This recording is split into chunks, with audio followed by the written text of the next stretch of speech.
The three statutes that we are typically operating under are Marchman Act, Guardianship, and Baker Act. And depending on the relief that the family needs may determine, which of these statutes, if not all of them, we're going to be operating under. Now, as an aside, I hadn't really had much up until my father passed. I only knew of the Baker Act because everybody knows about the Baker Act, right? The phone started to ring off the hook with people that were getting sucked into Florida's mental health system through the Baker Act.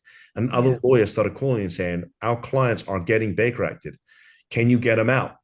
And so that basically became a mission of mine. I filed about 150 cases every year to get people out of the Baker Act that shouldn't be there. I have, as we sit here, I have 3 pending right now. And I typically have 2 or 3 pending in the office because Florida's mental health system is broken. The problem with the Baker Act is that once you do that, there is no oversight, meaning other than you and the family, nobody knows they're there.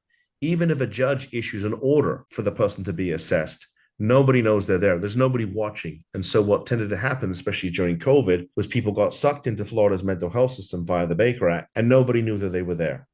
And if nobody knows they're there, and oh, by the way, because these facilities are licensed agents of the state of Florida's mental health system, they also enjoy sovereign immunity, like any other state actor. So they can't be sued for this, even if they do it wrong. Well, unfortunately, and this is not in every facility, but a lot of them, the doctor is motivated when he finds, or she finds, that the person has health insurance. And they know that nobody's noticed they're there. They know that they can't be sued for this stuff, so they don't care. This is a for-profit private entity that is licensed to lock people up and keep them there. And that is the problem with the Baker Act. But when the Baker Act is used correctly, it is a powerful, life-saving, and essential tool.